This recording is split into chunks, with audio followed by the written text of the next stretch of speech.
Alright, I got a radiator for my Jeep CJ7. I bought this radiator off of eBay for $145, free shipping.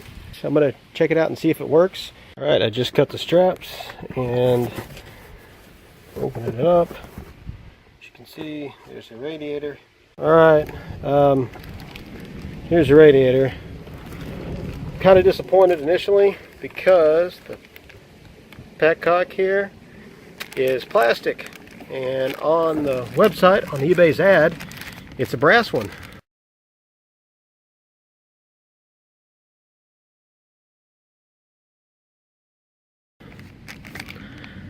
And that's specifically why I ordered this one off of eBay, is because the eBay ad showed brass fittings instead of plastic fittings, which isn't that big a deal, but I just would prefer that the ad actually be correct representation of what you're actually getting. So anyways, it does come with a lid, a cap, which is cool. Hopefully it works. And for the most part, it looks like it's in pretty good shape. Alright, here it is out of the plastic wrapper. I took the plastic cover off of here. A little dirty in there, but not too bad.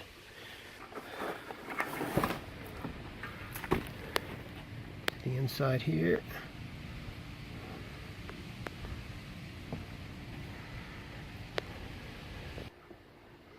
Cap looks pretty good.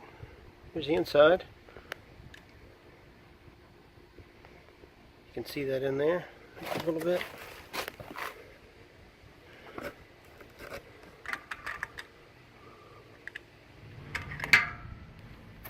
Put this thing on and on the Jeep and see how it runs. Alright, I got the Jeep out of the garage, but I'm going to drain the radiator. So I'm going to go down to the petcock, which is underneath there, and drain. I already have a pan underneath there, and drain the coolant. Alright, we're underneath the vehicle. This right here is called the petcock. You turn that and your radiator fluid, coolant will run out. You can see I loosened the petcock and coolant is flowing out, and we just wait till it all drains, and then we remove this hose right here.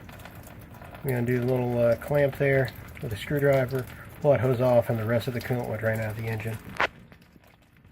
See, as this drains, I just disconnected the fan. I have connected directly to the old radiator, and there's only basically 4 bolts. This bolt, that bolt, and there's 2 bolts, one there and one there, that hold the whole radiator on.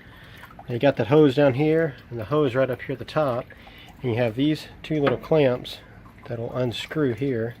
So you got one on this side and one right there on the other side, and that's it. It's all the thing that holds the radiator on. So after this thing drains, we're going to disconnect it, put the new one in.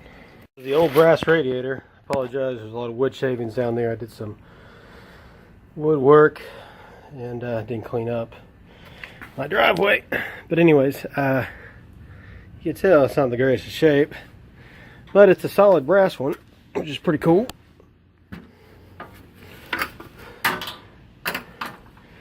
Here's the old front of the radiator. It dinged up quite a bit, didn't it? We'll get the new radiator in and see how it works. Alright, so I got the radiator in. Before, I got the stupid little fan tie straps in. I ordered them at the same time, but the whole radiator came in before these did. So these are the old ones, and they weren't long enough for the new radiator. So what I did was, I took this little foam piece off. I cut the long piece off here flush, this end tab, and then I used a 3/16 drill, drilled a hole, and put the foam back on there, and ran a zip tie right through it. The zip tie is flat, so it actually goes through the fins better on the radiator. And on the back end, I'm just going to use the old one of these, put it through the zip tie, and then just put a zip tie head at the top of that to lock it in place. I'll show you whenever I'm done. Here's a little bit better view. Alright, I'm going to put this on the cushioning foam here and line the hole up in the middle. Sticky. Get the harness lined up. And then I'm going to run a zip tie, and the head of that zip tie is larger than that hole. So I'm just going to run the zip tie through it like this. Alright, so sorry, I'm working with one hand here and holding the camera. So I ran the zip tie through the hole, slide all the way up to the top, and it holds. I'm going to run the end of this zip tie to the end of this, and then just put another head like this from a separate zip tie on top, and then just cut the tag off. Alright, so I ran this through the radiator, put the zip tie through the old backing, and just ran another zip tie on top of that, and I'll just clip this off and then clip this off. Alright, that's what it looks like with the zip ties cut and removed. So now it's ready to install.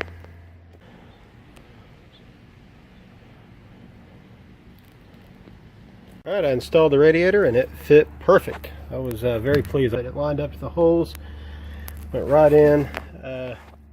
One thing is that my hose, it's a 4-cylinder, my hose is 1 1/4 inch hose at the top, and then 1 1/2 at the bottom. This radiator is 1 1/2 and 1 1/2, but I made the 1 1/4 inch hose fit. I kind of crammed it on there. That's the new radiator in the Jeep. I've already started it up and topped the radiator off, and it seems like it's working good. We'll see. I'm gonna go drive it around. Jeep is running good, normal temperature. It's not getting hot anymore.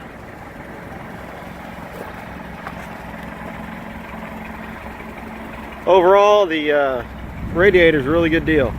Good purchase, looks good in the Jeep, and most importantly, it doesn't overheat anymore. Thanks so much for watching. Please remember to like and subscribe.